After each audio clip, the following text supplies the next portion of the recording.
오늘 말씀의 제목은 아까 찬송가의 제목과 똑같습니다. 달고 오묘한 그 말씀입니다.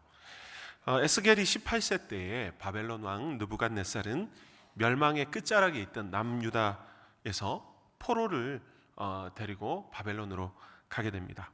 그 중에는 15세의 어린 소년 다니엘과 세 친구들도 포함되어 있었습니다. 그 당시에 에스겔은 그들과 함께 바벨론으로 포로로 끌려가지는 않았고요.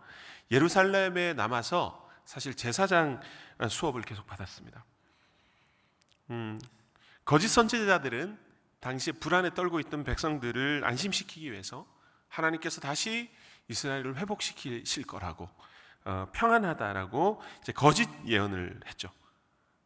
그 중에 오직 유일한 한 사람 예레미야만이 외롭게 이스라엘의 멸망을 선언하고 있었습니다. 실제로 유다는 멸망을 당하기 마지막 10년 정도는 비교적 평온한 시간들을 세월을 보내고 있었어요. 에스겔은 이런 상황 가운데 자신이 진짜 제사장이 될 수 있었던 30세의 생일을 아마 기다리고 있었을 것 같습니다. 그런데 그가 30세의 생일을 맞이했을 때 그는 예루살렘 성전에 있지 않았어요. 오늘 말씀 보면 바로 바벨론의 그발 강가에 끌려가서 포로 신세가 되고 말았습니다. 왜냐하면은 유다가 멸망했기 때문이죠.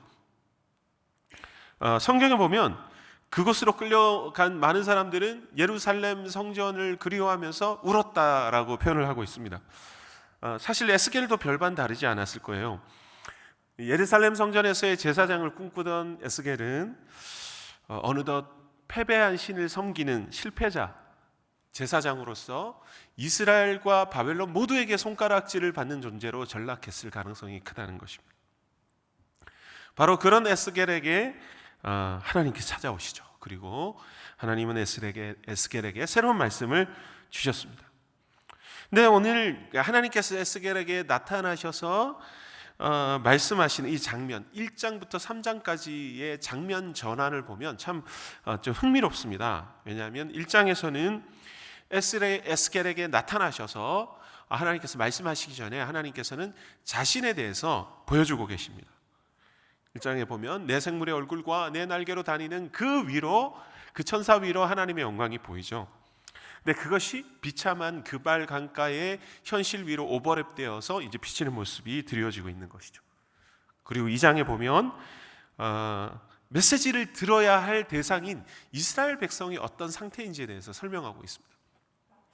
그리고 오늘 우리가 함께 보고 있는 이 3장 말씀을 보면 에스겔이 그러면 도대체 그들에게 어떻게 그 메시지를 소화하고 전해야 할지를 지금 보여주고 있는 거죠. 이 본문은 하나님의 메신저가 되어서 복음을 전해야 될 사실 우리들에게도 무관하지 않은 말씀이라는 것을 우리는 알 수 있습니다. 먼저 첫 번째로 하나님께서는 이 에스겔에게 말씀의 단맛을 느끼게 해주셨어요. 가장 먼저 말씀을 전해야 할 에스겔에게 말씀의 단맛을 느끼게 해주셨어요. 근데 사실 오늘 말씀 보면서 좀 약간 이상한 부분이 있어요. 2장 말미에서 3장으로 연결되는 부분이 좀 약간 뉘앙스가 맞지 않아요. 왜냐하면 2장 말미를 보면 하나님께서 그 복음을 전해야 될 이스라엘 백성들을 쭉 설명하다가 성경을 쫙 펼쳐서 보여주세요. 근데 거기에서 에스겔이 발견한 성경의 내용은 무엇이었냐면 애곡의 노래, 즉 애가였어요. 그러니까 슬픈 노래를 발견한 거죠. 그 말씀 속에서. 그런데 3장에 보면 그 슬픈 노래를 에스겔이 삼켰어요. 입을 벌리라 해서 딱 넣어주셨는데 그걸 먹었는데 슬픈 노래는 원래 써야 되잖아요. 그런데 달다는 것이죠, 문제는. 애곡의 노래가 지금 입에 달다는 거예요. 그래서 사실 이 말씀이 저는 좀 이해가 되지 않았어요. 그래서 이 말씀을 조금 더 잘 이해하고 싶어서 고민하는 중에 또 유사한 다른 성경의 구절을 이제 발견하게 되는데 계시록 10장 10절 말씀이죠. 그 말씀에 보면 어떤 말씀이 나옵니까? 사도 요한이 pat모섬에 유배된 후에 하나님의 영이 나타나서 사도 요한에게 말씀을 먹이세요. 똑같은 말씀 나옵니다. 그럼 먹으라고 하세요. 근데 그걸 먹으니까 어떻게 표현되냐면 입에는 단데 배로 내려가니 이게 쓴맛이 난다라는 표현을 합니다. 그러니까 이 말씀은 무슨 말씀일까요? 사실 기본적으로 이 3절 말씀과도 일맥상통하는 말씀인데요. 에스겔에게 먹으라고 하시고 이것을 어떻게 표현합니까? 배에 넣고 창자에까지 내려라 라고 말씀하십니다. 예전에 담임 목사님께서 아마 말씀을 통해서도 아마 표현하신 적이 있는 것 같은데, 성경 속에서 저자들이 이 내부의 장기를 통해서 표현하는 것이 있죠. 어떤 걸 표현합니까? 우리의 영적 상태나 우리의 감정을 표현합니다. 사실 이게 무슨 말씀이죠? 말씀을 먹되 너의 입에만 달게 하지 말고 너의 깊은 곳까지 소화하라는 말씀이죠. 그런 말씀입니다. 그런데 이걸 어떻게 소화할지 좀 몰라서 지금 고민이 됐습니다. 그래서 제가 요 구절만 가지고 한 하루 이틀을 고민했어요. 그래서 이게 무슨 말씀일까? 왜 입에서는 단데 왜 속으로 들어가면 쓸까? 뭐 저와 비슷한 고민을 하시는 분들이 있을 것 같은데, 그래서 막 고민하다가 토요일 저녁에 이제 자기 전에 누워 있다가 불현듯 뭔가 깨달음이 이렇게 왔어요. 그래서 제가 누워 있다가 벌떡 일어나니까 저희 와이프가 놀랐어요. 그래서 저 사람 왜 저러니까 놀랐거든요. 그 말씀을 읽으면서 이 본문을 좀 묵상하면서 그런 마음이 들었어요. 무엇이냐면 제가 예전에 다이어트를 했던 때가 떠올랐어요. 제가 이제 작년 이맘때 이제 가장 그 힘든 고지를 넘었었던 때인데 다이어트를 남산에 막 팔각정 올라가면서 이제 그런 시기였는데, 이제 식단 조절을 하지 않습니까? 그러면 식단 조절의 다이어트를 기본적으로 하면 저염식을 합니다. 그러니까 이 소금기를 이제 줄이고 음식을 먹죠. 그러다가 한 몇 주 지냈다가 우연히 그냥 너무 먹고 싶으니까 약간 염분이 이게 돼 있는 것들 섭취를 딱 먹게 되면, 정말 한 숟갈을 딱 먹으면 그러니까 이 짠맛이 확 올라오는 거 아시죠, 여러분? 그게 왜 그런 거죠? 제가 너무 짠맛을 평소에 많이 섭취하다 보니까 그동안 짠맛의 진짜 짠맛을 놓치고 있었던 거예요. 그러니까 그걸 먹으니까 이제 짠맛이 진짜 어떤 맛인지 제가 이제 좀 확실히 알게 된 거죠. 조금 이 비유가 좀 연결이 될지 모르겠지만, 우리가 말씀을 읽었을 때 단맛이 날 때 우리의 속에 쓴맛이 드는 이유는 무엇이냐면, 우리가 그동안 우리도 모르게 자꾸 먹고 마시고 우리가 달다고 생각하고 섭취했던 그 많은 세상의 죄악들과 그 모든 것들이 말씀으로 인해서, 이 말씀의 단맛으로 인해서 깨달아지는 거예요.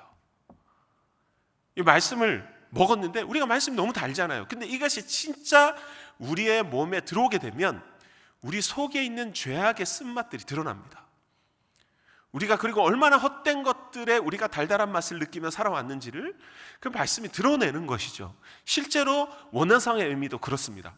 이 쓴맛이라는 의미는 뭐냐면 분노와 화와 우리 안에 죄로 인해서 생겨나는 어떤 그 쓴맛에 대한 이야기를 하는 것이 실제로 원어상의 의미거든요. 이 쓴맛의 의미가 무엇입니까? 하나님의 말씀이 우리에게 단맛으로 정말 깊이 느껴지는 것. 우리가 먼저 말씀을 전하는 자로서 우리 안에 회복되어야 될 게 뭐예요? 우리의 잃어버린 영혼의 단맛을 찾는 겁니다. 우리의 잃어버린 우리의 영혼의 단맛을 찾아내야 되는 것이죠. 어떤 것입니까? 여러분, 우리의 삶에 이런 단맛을 놓쳤다가 우리가 그냥 생각 없이 섭취했던 우리의 모든 세상의 죄악의 이 쓴뿌리들이 정말 말씀으로 인해서 다시 회복되고 치유되고 이렇게 다시 서게 되는 은혜의 역사가 사실 말씀이 우리 안에 하시는 일이라는 거예요. 그 일 가운데 사실은 우리에게 말씀이 세상 속에 단맛으로 전해질 수 있다는 것입니다. 여러분 어떻습니까? 여러분들의 일상 속에 오늘 이 말씀 앞에 서는 이 시간들이 여러분께 쓴맛으로 다가오세요? 아니면 단맛으로 다가오십니까? 그 두 가지가 다 있었으면 좋겠어요. 첫 번째로는 하나님, 내가 잃어버린 하나님께서 우리에게 주시는 그 사랑스러운 그 말씀의 맛이 우리 가운데 좀 회복되게 해주십시오. 내가 말씀을 읽는데 자꾸 이렇게 쓴맛으로만 이렇게 막 느껴지는 이런 것들이 우리 안에 있지 않습니까? 그것을 깊이 들여봤을 때 주님께서 깨닫게 하시는 우리 일상에서 우리도 모르게 즐겼던 그 많은 먹고 마셨던 그 죄악의 쓴맛들이 주님의 은혜로 좀 변하게 되고 회복되고 치유되는 은혜가 오늘 우리 가운데 있기를 원합니다. 여러분 4절에서 6절까지 두 번째로 보면요, 말씀이라는 것은 그 언어의 아름다운 논리나 화려한 수사법 때문에 달콤한 것이 아니라고 얘기하는 거예요. 여러분 우리가 달콤하다 이게 무엇이냐면 말씀이 막 꿀 떨어지듯이 막 조곤조곤하게 뭐 이래서 달콤하다 달달하다는 게 아닙니다. 왜 그럴까요? 오늘 4절 이후로 보면 의도적으로 하나님께서 에스겔에게 이렇게 말씀하세요. 너가 말씀을 전해야 될 대상 자체가 다른 나라 사람이 아니야 라고 얘기하는 거예요. 똑같은 언어를 쓰는 사람이야. 다른 언어를 쓰는 사람이 아니야. 그냥 같은 언어를 쓰는 사람이야. 잘 들어봐. 똑같은 말을 쓰는 사람이라고 누차 반복해서 얘기해요. 이게 무슨 말이에요? 못 알아들을 거야 이 말이죠. 똑같은 말을 해도 이거는 말이, 그러니까 언어가 이해가 안 돼서 그들이 못 듣는 게 아닐 거야 라는 말이죠. 그 말씀 지금 하고 있는 거예요. 왜 그렇다고 해요? 7절 8절에서 설명해요. 7절부터 9절까지 이마가 굳고라고 얘기해요. 여기서 이마가 굳고라는 건 뭐냐면은 말씀을 들어도 깨닫지 못하고 대항하려는 마음.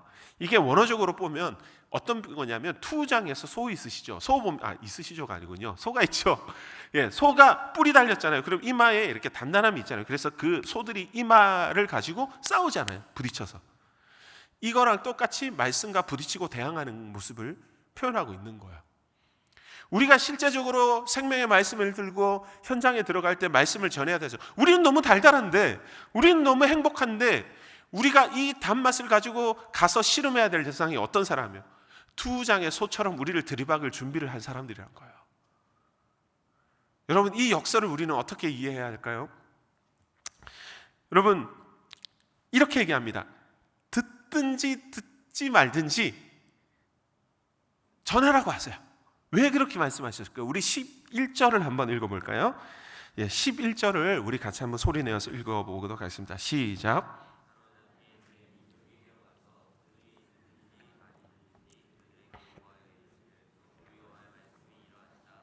아멘. 자, 여러분, 듣든지 아니 듣든지라고 얘기했어요. 이게 무슨 말씀이죠? 우리가 이 말씀을 흔히 접할 때는 이렇게 해요. 말씀을 듣지 않을 거야 라고 얘기해요. 근데 그렇게 얘기 안 하시잖아요. 여기는 듣든지 듣지 말든지라는 거예요. 그럼 무슨 말입니까? 듣지 않을 거야 라는 전제가 아니라 듣든지 듣지 않든지 중요한 것이 있다 이 말이죠. 그죠? 듣든지 듣지 않든지 중요한 것이 있는데 그것이 무엇이냐면 주 여호와의 말씀이 이러하다라는 거예요. 여러분, 메시지라는 것은 전하는 이의 확신과 어떤 언어의 표현과 어떤 제스처로 인해서 전해지는 것이 아니에요. 그것으로 인해서 자유되는 게 아니에요. 무엇입니까? 메시지의 생명력은 듣는 이에게 있지 않아요. 근본적으로 메시지를 만든 사람에게 있다는 것을 우리는 기억해야 돼요. 우린 거기에 소망을 두자는 거예요. 여러분들이 정말 뿔 달린 소처럼 우리를 들이받는 그들에게 우리의 말을 듣지 않는다고 절망하라는 뜻입니까? 아니죠. 무엇에 초점을 맞추어서 희망을 놓지 않고 굳건하라고 말씀하시는 거예요? 여호와의 말씀이 이러하다라는 거예요. 그 앞에 뭐가 붙죠? 주 여호와의 말씀이. 말씀의 권위는 들리는 이의 이해도에 따라 좌우되지 않다는 거예요. 말씀하신 이가 누구인지에 의해서 좌우된다는 것이에요. 여러분, 우리 자신의 모습을 요 말씀을 묵상하면서 한 번 더 생각해 볼까요? 우리가 단맛을 들고 진짜 세상 속에 들어가서 말씀이 너무 달아 이렇게 얘기했을 때 막 들이박아요. 그럼 우리가 바로 써지는 이유가 무엇입니까? 상황 때문에 막 우리의 상황이 막 쓴맛이 날 수도 있겠지요. 그런데 더 중요한 것은 무엇이냐면 우리가 그 가운데서 잊지 말아야 될 것은 주 여호와의 말씀, 우리가 그 말씀에 순종하는 것이 우리의 단맛을 잃게 하지 않는 힘이 된다는 거예요. 주 여호와의 말씀이라는 것을 우리는 잊지 않아야 됩니다. 여러분, 우리가 이 괴리감을 어떻게 극복해야 될까요? 우리가 아는 말씀, 우리가 경험한 말씀과 저들이 대하는 말씀의 태도의 이 괴리감을 도대체 우리는 이 현상 사이를 어떻게 괴리를 극복해야 될까요? 그 힌트가 11절과 12절, 14절까지가 대비되면서 설명되고 있어요. 11절을 우리가 방금 읽었지만 그들이 듣든지 듣지 않든지라는 표현이 무엇을 의미하죠? 우리의 치열한 현장을 상징하고 있어요. 호락호락하지 않는 전쟁터와 같은 우리의 일상을 얘기하고 있다는 거예요. 그죠? 우리가 항상 매일마다 숨쉬듯 마주하는 현장 아닙니까? 우리의 상사 사이에서 또 우리의 일상의 현실 속에서 이 이상과 현실 사이의 괴리, 근데 여러분 재밌는 건 뭐냐면 12절과 14절이 바로 이어진다는 거예요. 마치 11절의 현실 가운데 씨름하고 낙담하고 있는 우리에게 격려를 하시는 것처럼 다시 바로 이어서 12절과 14절에서 말씀하고 있다는 거예요. 어떤 말씀입니까? 처음 에스겔이 하나님을 보았던 그 장면으로 다시 내려가. 하늘에 하나님이 계시고 내 생물의 얼굴과 내 날개로 펼치는 그 위에 하나님의 영광이 있으면서 그들의 날개가 서로 부딪히며 하나님을 찬양하며 높여드리는 그 아름다운 진짜 현실이 그들의 현실 위에 똑같이 오버랩되어 있다라는 거예요. 이것이 우리 믿는 자들, 말씀을 의지하고 살아가는 자들의 달고 오묘한 현실입니다.